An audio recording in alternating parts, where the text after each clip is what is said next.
ചലച്ചിത്ര അക്കാദമി അധ്യക്ഷ പദവി ഒഴിഞ്ഞ ശേഷം രഞ്ജിത്തിന്റെ ഒരു പ്രതികരണം വന്നിട്ടുണ്ട്. ആ പ്രതികരണത്തിലേക്കാണ് നമ്മൾ പോകുന്നത്. രഞ്ജിത്ത് ഇതുവരെ അതിനുശേഷം ഒരു പ്രതികരണം ഒരിടത്തും നൽകിയിട്ടില്ല എന്ന് ഞാൻ മനസ്സിലാക്കുന്നു. രഞ്ജിത്തിന്റെ ആദ്യ പ്രതികരണമാണ് അദ്ദേഹം രാജിവെച്ചതിന് ശേഷം. നമുക്ക് കേൾക്കാം. നമസ്കാരം, ഞാൻ രഞ്ജിത്താണ്. എനിക്കെതിരെ എന്ന് വെച്ചാൽ വ്യക്തിപരമായി എന്നെ നിന്ദ്യമായ ഒരു ആരോപണം ഉയർത്തിയിരിക്കുകയാണ് ബംഗാളി ചലച്ചിത്ര നടി ശ്രീമതി ശ്രീലേഖ മിത്ര. ഇത് കുറച്ചു കാലം എന്ന് വെച്ചാൽ കൃത്യമായി പറഞ്ഞാൽ എന്ന് ചലച്ചിത്ര അക്കാദമി സ്ഥാനം ഞാൻ ഏറ്റെടുത്തോ അന്ന് തൊട്ട് ഒരു സംഘം ആളുകൾ നടത്തിയ നാളുകളുടെ ശ്രമമാണ് ശ്രീലേഖ മിത്രയുടെ ആരോപണം എന്ന രൂപത്തിൽ പുറത്തേക്ക് വന്നത്. ഞാൻ ഒരു വ്യക്തി എന്ന നിലയിൽ എനിക്ക് ഏറ്റിട്ടുള്ള ഈ വലിയ ഡാമേജ് അത് എളുപ്പം മാറുന്നതല്ല, എങ്കിലും എനിക്കത് തെളിയിച്ചേ പറ്റുള്ളൂ. എനിക്കത് ഈ പൊതുസമൂഹത്തിന് ബോധ്യപ്പെടുത്തിയേ പറ്റുള്ളൂ. അത് നുണയായിരുന്നു, അതിലെ ഒരു ഭാഗം നുണയായിരുന്നു എന്നുള്ളത്. ആ ഭാഗമാണ് അത്. അവർ തന്നെ പരസ്പര വിരുദ്ധമായ പ്രസ്താവനകളാണ് നടത്തിയിട്ടുള്ളത്. അതിൻ്റെ വിശദാംശങ്ങളിലേക്ക് ഞാൻ കടക്കുന്നില്ല. എന്തുതന്നെയായിരുന്നാലും ഞാൻ നിയമ നടപടികളുമായി മുന്നോട്ട് പോകുവാൻ തീരുമാനിച്ചിരിക്കുന്നു. ഇതിൻ്റെ പിന്നിലെ സത്യം എന്താണ് എന്നുള്ളത് അറിഞ്ഞേ പറ്റുള്ളൂ ലോകം. അത് എൻ്റെ സുഹൃത്തുക്കളുമായും എൻ്റെ വക്കീൽ ഓഫീസുമായും ബന്ധപ്പെട്ട് ഞാൻ തീരുമാനത്തിലെത്തിക്കഴിഞ്ഞു. ഇത് അറിയിക്കാനാണ് ഈ ശബ്ദ സന്ദേശം.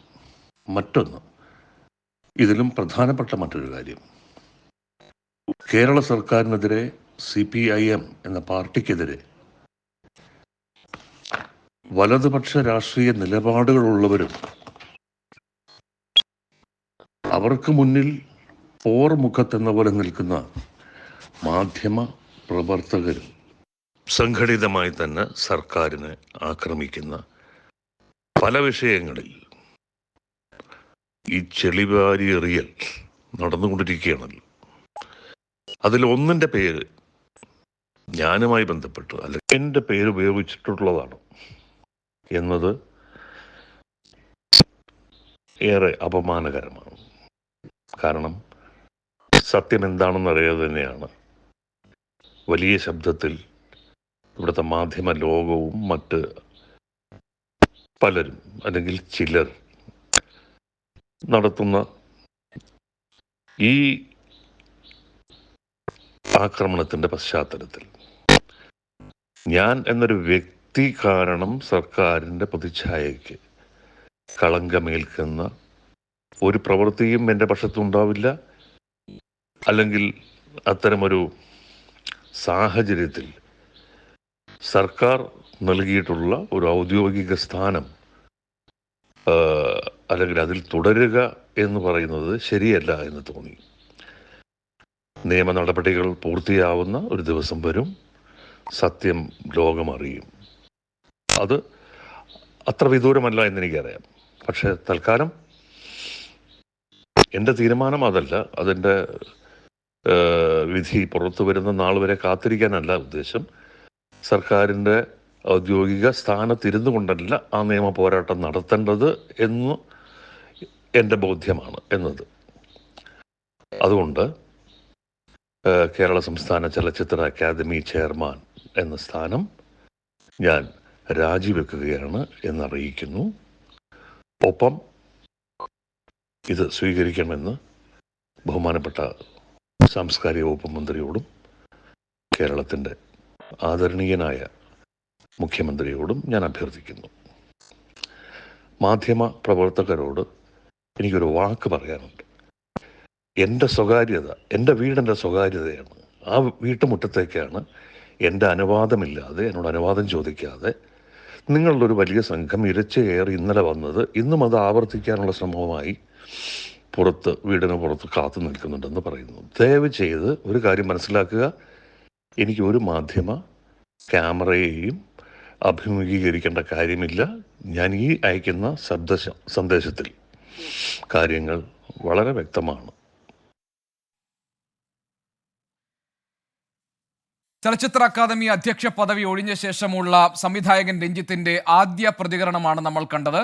രാജിവെച്ച് ഒഴിയാനുള്ള കാരണങ്ങൾ രഞ്ജിത്ത് ഇതിനകത്ത് വിശദീകരിക്കുന്നുണ്ട്. തനിക്കെതിരെ ഒരു ഗുരുതരമായ ആരോപണം ഉന്നയിക്കപ്പെട്ട സാഹചര്യത്തിൽ ധാർമ്മികമായി ഇതിൽ തുടരുന്നതിൽ അർത്ഥമില്ല എന്നറിഞ്ഞുകൊണ്ടാണ് രാജി. അതോടൊപ്പം തന്നെ ഇത് വളരെ ബോധപൂർവം ആസൂത്രിതമായി തനിക്കെതിരെ ചില നീക്കങ്ങൾ നടന്നിരുന്നു. അതിനെ തുടർച്ചയാണ് ഈ ആരോപണവും തുടർന്ന് രാജിവെക്കേണ്ട സാഹചര്യവും എന്ന് രഞ്ജിത്ത് വിശദീകരിക്കുന്നുണ്ട്. ഏതായാലും നിയമ നടപടികളുമായി മുന്നോട്ട് പോകാനാണ് താൻ ഉദ്ദേശിക്കുന്നത്. അങ്ങനെ നിയമത്തിന്റെ വഴിയിലൂടെ സത്യം തെളിയിക്കാൻ താൻ തീരുമാനിച്ചിരിക്കുന്നു. സത്യം എന്നാണെങ്കിലും പുറത്തു വരും. അതേസമയം തന്നെ രാഷ്ട്രീയ ലക്ഷ്യത്തോടുകൂടി സർക്കാരിനെ പ്രതിക്കൂട്ടിലാക്കുന്ന, സർക്കാരിന്റെ പ്രതിച്ഛായയെ കളങ്കപ്പെടുത്തുന്നതിനായി ബോധപൂർവം ചില മാധ്യമങ്ങളുടെ ഭാഗത്ത് നിന്ന് അടക്കം ശ്രമങ്ങൾ ഉണ്ടാകുന്നുണ്ട്. അത്തരം ശ്രമങ്ങളിൽ സർക്കാരിനെ പ്രതിരോധത്തിലാക്കുന്ന ഒരു സമീപനം താൻ സ്വീകരിക്കില്ല. അതുകൊണ്ട് തൻ്റെ പേരിൽ സർക്കാരിനെ ബുദ്ധിമുട്ടിലാക്കാൻ വേണ്ടി നടത്തുന്ന നീക്കങ്ങളിൽ താൻ നിന്നുകൊടുക്കാനില്ല എന്ന് സൂചിപ്പിച്ചുകൊണ്ടാണ് രഞ്ജിത്ത് തൻ്റെ രാജിക്കുള്ള വിശദീകരണവും ന്യായീകരണവും ഇപ്പോൾ നിരത്തിയിരിക്കുന്നത്. രഞ്ജിത്തിന്റെ ശബ്ദത്തിൽ നമ്മൾ അത് കേട്ടു. ആദ്യമായാണ് ചലച്ചിത്ര അക്കാദമി അധ്യക്ഷ പദവി ഒഴിഞ്ഞ ശേഷമുള്ള രഞ്ജിത്തിന്റെ പ്രതികരണം വരുന്നത്. കഴിഞ്ഞ ദിവസവും രഞ്ജിത്ത് ഈ വിഷയങ്ങളെല്ലാം ഉണ്ടായപ്പോൾ എന്താണ് സംഭവിച്ചത് എന്നത് 24-ലൂടെ രഞ്ജിത്ത് അറിയിച്ചിരുന്നു.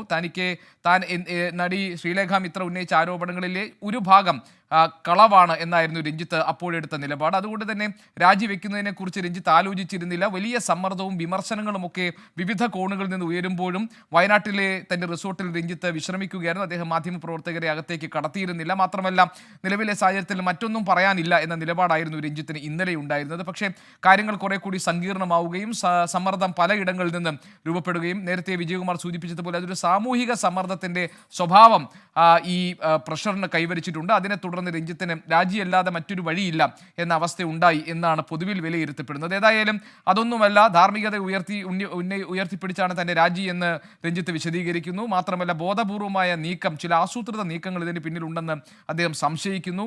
അതുകൊണ്ട് തന്നെ നിയമ നടപടികളുമായി മുന്നോട്ട് പോകാനാണ് തന്റെ ഇനിയുള്ള പദ്ധതി എന്ന് രഞ്ജിത്ത് ഈ ശബ്ദ സന്ദേശത്തിൽ വിശദീകരിക്കുന്നുണ്ട്. സർക്കാരിനെ പ്രതികൂട്ടിലാക്കാൻ വേണ്ടി നടത്തുന്ന ശ്രമങ്ങളുടെ ഒരു ആയുധമാകാൻ താൻ തയ്യാറല്ല. അതുകൊണ്ട് കൂടിയാണ് ഈ ചലച്ചിത്ര അക്കാദമി അധ്യക്ഷ പദവി സർക്കാർ തനിക്ക് നൽകിയ പദവിയിൽ നിന്ന് താൻ ഒഴിയുന്നത്. തന്റെ രാജിക്കത്ത് സാംസ്കാരിക മന്ത്രിയും മുഖ്യമന്ത്രിയും സ്വീകരിക്കുമെന്നാണ് താൻ പ്രതീക്ഷിക്കുന്നത് എന്ന് പറഞ്ഞുകൊണ്ടാണ് രഞ്ജിത്ത് തന്റെ ശബ്ദ സന്ദേശം അവസാനിപ്പിച്ചിരിക്കുന്നത്. എസ് വിജയകുമാർ നമ്മളോടൊപ്പം ഉണ്ട്. അതോടൊപ്പം തന്നെ തനേഷ് തമ്പിയും ചേരുന്നുണ്ട്. തനേഷ്, ഇപ്പോൾ ഈ അമ്മ സംഘടനയ്ക്കകത്തും ഇത് വലിയ പ്രശ്നങ്ങൾക്ക് തുടക്കമാവുകയാണ്. സിദ്ദിഖിന് ജനറൽ സെക്രട്ടറി സ്ഥാനം ഒഴിയേണ്ടി വന്നു. അതും യുവനടിയുടെ പീഡനാരോപണത്തെ തുടർന്നാണ് ആ സ്ഥാനം സിദ്ദിഖിന് ഒഴിഞ്ഞു പോകേണ്ടി വന്നത്. സ്വാഭാവികമായും അമ്മയുടെ എക്സിക്യൂട്ടീവ് യോഗം ചൊവ്വാഴ്ച നടക്കാൻ പോകുന്നു. ആ എക്സിക്യൂട്ടീവ് യോഗം നിർണായകമായിരിക്കും. കൂടുതൽ ഗുരുതരമായ ആരോപണങ്ങൾ പല ചലച്ചിത്ര മേഖലയിലെ പല ഉന്നതർക്കുമെതിരെ ഉന്നയിക്കപ്പെട്ടിട്ടുണ്ട് എന്ന വിവരങ്ങൾ അടങ്ങുന്ന ഹേമ കമ്മിറ്റിയിലെ ഉള്ളടക്കമാണ് കഴിഞ്ഞ ദിവസങ്ങളിലൊക്കെ ചർച്ചയായത്.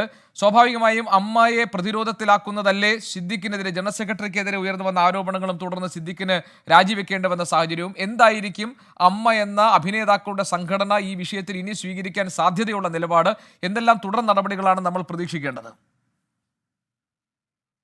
അമ്മ എടുക്കാൻ പോകുന്ന നിലപാട് മറ്റൊന്നുമായിരിക്കില്ല. സിദ്ദിഖിന്റെ രാജി അംഗീകരിക്കുക എന്നുള്ളത് തന്നെയാണ്. കാരണം മുൻ അനുഭവങ്ങൾ അമ്മയ്ക്ക് മുന്നിലുണ്ട്. നടിയെ ആക്രമിച്ച കേസുമായി ബന്ധപ്പെട്ട് അന്ന് പ്രതിസ്ഥാനത്തുണ്ടായിരുന്ന നടനെ സംരക്ഷിക്കാനുള്ള എല്ലാ ശ്രമങ്ങളും അമ്മയുടെ ഭാഗത്തു നിന്ന് ഉണ്ടായിരുന്നു എന്നുള്ളതൊരു ചരിത്ര സത്യമാണ്. പക്ഷേ അതിൻ്റെ പേരിൽ ഒരുപാട് പഴി കേൾക്കേണ്ടി വന്നു, അല്ലെങ്കിൽ അത് പൊതുസമൂഹത്തിന് മുന്നിൽ വലിയ അവമതിപ്പുണ്ടാക്കിയെന്ന് പിന്നീട് നടന്മാർക്ക് തന്നെ തോന്നിയിട്ടുണ്ടാകും. അതുകൊണ്ടായിരിക്കണം ഒരുപക്ഷെ ഇപ്പോൾ അമ്മ സംഘടനയിൽ ഇത്തരത്തിലുള്ളൊരു വിവാദം, ഒരു പൊട്ടിത്തെറി ഉണ്ടാകുമ്പോൾ അതിൽ ജനറൽ സെക്രട്ടറി പെട്ടെന്ന് രാജിവെക്കാനുള്ളൊരു തീരുമാനം കൈക്കൊള്ളുന്നത്. അതായത് കൂടുതൽ ചർച്ചകളിലേക്ക് കാര്യങ്ങൾ കൊണ്ടുപോകാതിരിക്കുക എന്നുള്ളത് തന്നെയാണ് അവർ ഉദ്ദേശിച്ചിരിക്കുക എന്നത് വ്യക്തമാണ്. ആ നിലയിൽ നോക്കുമ്പോൾ ഈ കാര്യത്തിൽ ഈ രാജി അംഗീകരിക്കുന്നു. ഒപ്പം തന്നെ ഇപ്പോൾ ഈ രാജിക്കപ്പുറത്തേക്ക് നിരവധി നടന്മാർക്കെതിരെ ആരോപണങ്ങൾ തുടർച്ചയായി വരുന്ന ഒരു സാഹചര്യം ഇപ്പോഴുണ്ട്. ഇന്നിപ്പോൾ രാവിലെ 24-നോട് പ്രതികരിച്ച രേവതി സമ്പത്ത് റിയാസ് ഖാൻ എന്ന നടനെതിരെ ആരോപണം ഉന്നയിച്ചിരിക്കുന്നു. അത്തരത്തിൽ കൂടുതൽ ആരോപണങ്ങൾ ഉയർന്നു വരും. ഇതിൻ്റെയൊക്കെ അടിസ്ഥാനം എന്ന് പറയുന്നത് ഹേമ കമ്മീഷൻ റിപ്പോർട്ട് തന്നെയാണ്. അത് തരുന്ന ആത്മവിശ്വാസം, അത് നൽകുന്ന ബലം, ആ ബലത്തിൻ്റെ അടിസ്ഥാനത്തിലാണ് ഇപ്പോൾ ഈ നടിമാർ അല്ലെങ്കിൽ ഈ ചലച്ചിത്ര മേഖലയുമായി ബന്ധപ്പെട്ട് പ്രവർത്തിക്കുന്ന സ്ത്രീകൾ അവർ ധൈര്യപൂർവ്വം പുറത്തു വന്ന കാര്യങ്ങൾ തുറന്നു പറയാൻ പറയാൻ തുടങ്ങിയിരിക്കുന്നത്. ഇത് വലിയ സമാനതകളില്ലാത്ത ഒരു പ്രതിസന്ധിയിലേക്ക് മലയാള സിനിമാ ലോകത്തെ എത്തിച്ചിരിക്കുകയാണ്. ഇതിനെ എങ്ങനെ മറികടക്കാൻ കഴിയും എന്നതിനെ സംബന്ധിച്ചുള്ള കൂടിയാലോചനകളായിരിക്കും. ഇതിനകത്ത് ഉത്തരവാദിത്തപ്പെട്ട ആളുകൾ, പ്രത്യേകിച്ച് മോഹൻലാൽ ഉൾപ്പെടെയുള്ളവർ ഇതുവരെ ഒരു അഭിപ്രായ പ്രകടനം നടത്തിയിട്ടില്ല. പ്രധാനപ്പെട്ട നടന്മാരൊന്നും അഭിപ്രായ പ്രകടനങ്ങളിലേക്ക് പോയിട്ടില്ല, അവരൊന്നും പുറത്തു വന്നിട്ടില്ല. സ്വാഭാവികമായും അത്തരം പ്രതികരണങ്ങൾ എന്തായിരിക്കും എന്നത് കാത്തിരുന്ന് കാണേണ്ടതുണ്ട്. ഒപ്പം തന്നെ രഞ്ജിത്തിനെ സംരക്ഷിക്കാൻ ഉണ്ടായിട്ടുള്ള നീക്കങ്ങൾ നമുക്കറിയാവുന്നതാണ്. മന്ത്രി സജി ചെറിയാൻ അവസാന നിമിഷം വരെ രഞ്ജിത്തിനെ ലോകോത്തര കലാകാരൻ എന്ന് വാഴ്ത്തിക്കൊണ്ടിരിക്കുകയായിരുന്നു. ഇന്ത്യ കണ്ട ഏറ്റവും മഹാനായ കലാകാരനാണ് എന്നാണ് രഞ്ജിത്തിനെ കുറിച്ച് സജി ചെറിയാൻ പറഞ്ഞത്. ആ നിലയിൽ പല രൂപത്തിൽ രഞ്ജിത്തിനെ സംരക്ഷിക്കാനുള്ള ശ്രമങ്ങൾ നടത്തി എങ്കിൽ പോലും അതൊന്നും ഫലവത്താകുന്നില്ല എന്ന് ഉറപ്പാക്കിയതിന് ശേഷമാണ് ഇന്ന് രാവിലെ അപ്രതീക്ഷിതമായ അല്ലെങ്കിൽ പോലും രഞ്ജിത്തിൻ്റെ രാജി ഉണ്ടാകുന്നത്. ഇന്നലെ ഏറ്റവും ഒടുവിൽ രഞ്ജിത്ത് രാജിവെക്കേണ്ടതില്ല എന്നുള്ള ഒരു സമീപനമായിരുന്നു പൊതുവിൽ CPIM-നകത്ത് നേതൃതലത്തിൽ ഉയർന്നു വന്നിരുന്നത്. പക്ഷേ വലിയ സമ്മർദ്ദം LDF-ൻ്റെ ഭാഗത്തു നിന്ന്, LDF-ലെ ഘടകകക്ഷികളുടെ ഭാഗത്തു നിന്നുണ്ടാകുന്നു, മറ്റ് സാംസ്കാരിക പ്രവർത്തകരുടെ ഭാഗത്തുനിന്നുണ്ടാകുന്നു, പ്രത്യേകിച്ച് ഇടതുപക്ഷത്തോട് ചേർന്ന് നിൽക്കുന്ന ആളുകളുടെ ഭാഗത്തു നിന്ന് തന്നെ രഞ്ജിത്തിനെതിരെ ആക്ഷേപങ്ങളും ആരോപണങ്ങളും അദ്ദേഹം പുറത്തു പോകണമെന്ന ആവശ്യവും വരുമ്പോൾ അതിനോട് മുഖം തിരിച്ചു നിൽക്കാൻ സർക്കാരിന് കഴിയുന്നില്ല എന്നതിൻ്റെ കൂടി ഒരു ദൃഷ്ടാന്തമാണ് ഇന്ന് രാവിലെ ഉണ്ടായ രഞ്ജിത്തിൻ്റെ രാജി. ആ നിലയിൽ വലിയ രൂപത്തിലുള്ള മാറ്റത്തിന് വിധേയമാവുകയാണ് മലയാള സിനിമ. ഇത് തനേഷ്, ഇപ്പോൾ പോലും ഈ ചലച്ചിത്ര രംഗത്ത് പ്രവർത്തിക്കുന്ന സ്ത്രീകൾക്ക് കാലാകാലങ്ങളിൽ തങ്ങൾക്കുണ്ടായിട്ടുള്ള ദുരനുഭവങ്ങൾ വെളിപ്പെടുത്തിക്കൊണ്ട് അവർ ഇപ്പോൾ പ്രത്യക്ഷപ്പെടുന്ന ആ ഒരു സാഹചര്യം ഇപ്പോഴും പൂർണ്ണമായി എന്ന് പറയാൻ കഴിയില്ല. കാരണം കൂടുതൽ പേർ ഓരോ ദിവസം കഴിയുന്തോറും നടന്മാർക്കെതിരെ, സംവിധായകർക്കെതിരെ, നിർമ്മാതാക്കൾക്കെതിരെയൊക്കെ ആരോപണങ്ങൾ ഉന്നയിച്ചുകൊണ്ട് രംഗത്ത് വരുന്നതാണ് നമ്മൾ കാണുന്നത്.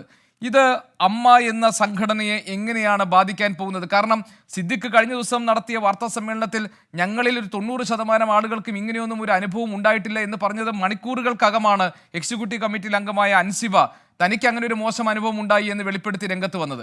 അപ്പോൾ അമ്മയ്ക്ക് ഈ വിഷയത്തിൽ ഒരു ക്ലിയർ കട്ടായിട്ടൊരു നിലപാട് എടുക്കുന്നതിന് വലിയ തടസ്സങ്ങളുണ്ട്, അവർ വലിയ പ്രതിസന്ധി നേരിടുന്നു എന്നാണല്ലേ നമ്മൾ മനസ്സിലാക്കേണ്ടത്? ഗോപീഷ്ണൻ, സിനിമ ഉണ്ടായ കാലം മുതൽ തന്നെ ഇത്തരത്തിലുള്ള ആരോപണങ്ങൾ ഒളിഞ്ഞും തെളിഞ്ഞുമൊക്കെ വന്നിട്ടുള്ളതാണ്. ഇതൊക്കെ അന്തരീക്ഷത്തിലുള്ളതാണ്. ഇതിനെക്കുറിച്ച് പലതരത്തിലുള്ള ചർച്ചകൾ നടന്നിട്ടുണ്ട്. പക്ഷേ 2017 നടി ആക്രമിക്കപ്പെട്ട സംഭവത്തോടു കൂടിയാണ് ഇതൊരു ദിശ മറ്റൊരു രീതിയിലേക്ക് മാറുന്നത്. അത് ഇതുമായി ബന്ധപ്പെട്ടുള്ള കൂടുതൽ ചർച്ചകളിലേക്ക്, സിനിമാ മേഖലയിൽ നടക്കുന്ന പീഡനങ്ങൾ, അതുപോലെ തന്നെ തൊഴിലിടത്തിലെ മറ്റു തരത്തിലുള്ള ബുദ്ധിമുട്ടുകൾ, ഇത്തരം ചർച്ചകളിലേക്ക് കാര്യങ്ങൾ പോകുന്നത്. അതിൻ്റെ തുടർച്ചയായിട്ടാണ് 2019 മീ ടു ആരോപണങ്ങൾ തുടർച്ചയായി വരുന്നത്. ആ ഘട്ടത്തിലാണ് പല ആളുകളും ഇത്തരത്തിലുള്ള ആരോപണങ്ങൾ ഉന്നയിക്കുന്ന ഒരു സാഹചര്യം ഉണ്ടായത്. നമുക്ക് ഇന്ന് ഇപ്പോൾ ഏറ്റവും ഒടുവിൽ സിദ്ദിഖിനെതിരെ ആരോപണം ഉന്നയിച്ച നടി അടക്കം 2019 ആ രൂപത്തിലുള്ള ആരോപണം ഉന്നയിച്ചിരുന്നതാണ്. പക്ഷേ അന്നൊന്നും അത് മുഖവിലക്കെടുക്കാനോ അല്ലെങ്കിൽ അതിൽ കാര്യമായ ചർച്ചകൾ നടത്താനോ തയ്യാറായിരുന്നില്ല പൊതുസമൂഹം എന്നുള്ളതാണ് ഒരു യാഥാർത്ഥ്യം. അക്കാര്യത്തിൽ സർക്കാരുകളും കണ്ണടയ്ക്കുന്ന സമീപനമാണ് സ്വീകരിച്ചത്. പക്ഷേ ഇപ്പോഴത്തെ സാഹചര്യം അതല്ല. ഹേമ കമ്മീഷൻ റിപ്പോർട്ട് എന്ന് പറയുന്ന അതിശക്തമായ ഒരു രേഖ നമുക്ക് മുന്നിലുള്ളപ്പോൾ അതിനെ കണ്ണടച്ച് കാണാതിരുന്ന് മുന്നോട്ട് പോവുക എന്നുള്ളത് അസംഭവ്യമാണ്. അതുകൊണ്ട് തന്നെയാണ് ഇക്കാര്യങ്ങളിലൊക്കെ കൂടുതൽ ചർച്ചകൾ നടക്കുന്നത്, വളരെ വേഗത്തിൽ നടപടികൾ ഉണ്ടാകുന്നത്. ആ നടപടികളുടെ ഭാഗമായിട്ടാണ്. നമുക്കറിയാം, മുൻപ് ഉള്ള ഒരു സാഹചര്യമായിരുന്നെങ്കിൽ സിദ്ദിഖിൻ്റെ രാജി ഇത്ര വേഗത്തിൽ ഉണ്ടായിരുന്നില്ല എന്ന് നമുക്ക് ഉറപ്പിച്ച് പറയാൻ കഴിയും. മുൻപുണ്ടായിരുന്ന ഒരു സാഹചര്യമാണെങ്കിൽ രഞ്ജിത്ത് ഇത്ര വേഗം രാജിവെക്കില്ലായിരുന്നു എന്ന് നമുക്ക് തീർച്ചയാണ്. പക്ഷേ ഇപ്പോൾ സാഹചര്യം മാറിയിരിക്കുന്നു. ഒരു രാഷ്ട്രീയ സാഹചര്യം അല്ലെങ്കിൽ ഒരു പൊതുസമൂഹത്തിൻ്റെ മുഴുവൻ ശ്രദ്ധ ഇവിടെ കേന്ദ്രീകരിക്കപ്പെട്ടിരിക്കുന്നു. അതുകൊണ്ട് തന്നെ ഇക്കാര്യത്തിൽ നടപടിയെടുക്കാതെ, തിരുത്താതെ മുന്നോട്ട് പോകാൻ കഴിയാത്ത ഒരു സാഹചര്യമുണ്ട്. അപ്പോഴും ചില ശീലങ്ങളുടെ ഭാഗമായിട്ടായിരിക്കണം. നമുക്കറിയാം, ഏറ്റവും ഒടുവിൽ അമ്മ നടത്തിയ വാർത്താ സമ്മേളനത്തിൽ സിദ്ദിഖ് നടൻ സിദ്ദിഖ് ഉൾപ്പെടെയുള്ളവർ പറഞ്ഞിരുന്ന കാര്യങ്ങൾ, അത് ഇവിടെ ഒരു പ്രശ്നവുമില്ല എന്നുള്ളതാണ്. പക്ഷേ അവിടെയാണ് ഏറ്റവും സീനിയർ ആയിട്ടുള്ള നടി ഊർവശി അടക്കമുള്ളവർ വന്ന് ഇത് വളരെ ഗൗരവമുള്ള വിഷയമാണ്, ഇതിൽ അമ്മ കൃത്യമായി ഇടപെടണം എന്ന ആവശ്യം മുന്നോട്ട് വയ്ക്കുന്നത്. അതൊക്കെ കേൾക്കാതെ മുന്നോട്ട് പോവുക എന്നുള്ളത് എത്ര വലിയ, നമ്മൾ ഒരു നാട്ടുഭാഷയിൽ പറയുമ്പോൾ എത്ര വലിയ കൊലകൊമ്പന്മാരാണെങ്കിലും അത് കഴിയാത്ത ഒരു സാമൂഹിക സാഹചര്യം ഇവിടെ രൂപപ്പെട്ടിരിക്കുന്നു എന്നുള്ളതാണ് ഏറ്റവും പ്രധാനപ്പെട്ട കാര്യം. അതുകൊണ്ട് തന്നെ കണ്ണടച്ച് മുന്നോട്ട് പോകാൻ കഴിയില്ല. ഇക്കാര്യത്തിൽ നടപടികൾ ഉണ്ടാവണം, തിരുത്തലുകൾ ഉണ്ടാവണം. അതിനുള്ള ഏറ്റവും പ്രധാനപ്പെട്ട ആയുധമായി മാറിയിരിക്കുകയാണ് ഹേമ കമ്മീഷൻ റിപ്പോർട്ട്. ശരി തനേഷ് തമ്പിയാണ് ഇപ്പോൾ നമുക്ക് വിവരങ്ങൾ നൽകിയത് ന്യൂസ് ഡെസ്കിൽ.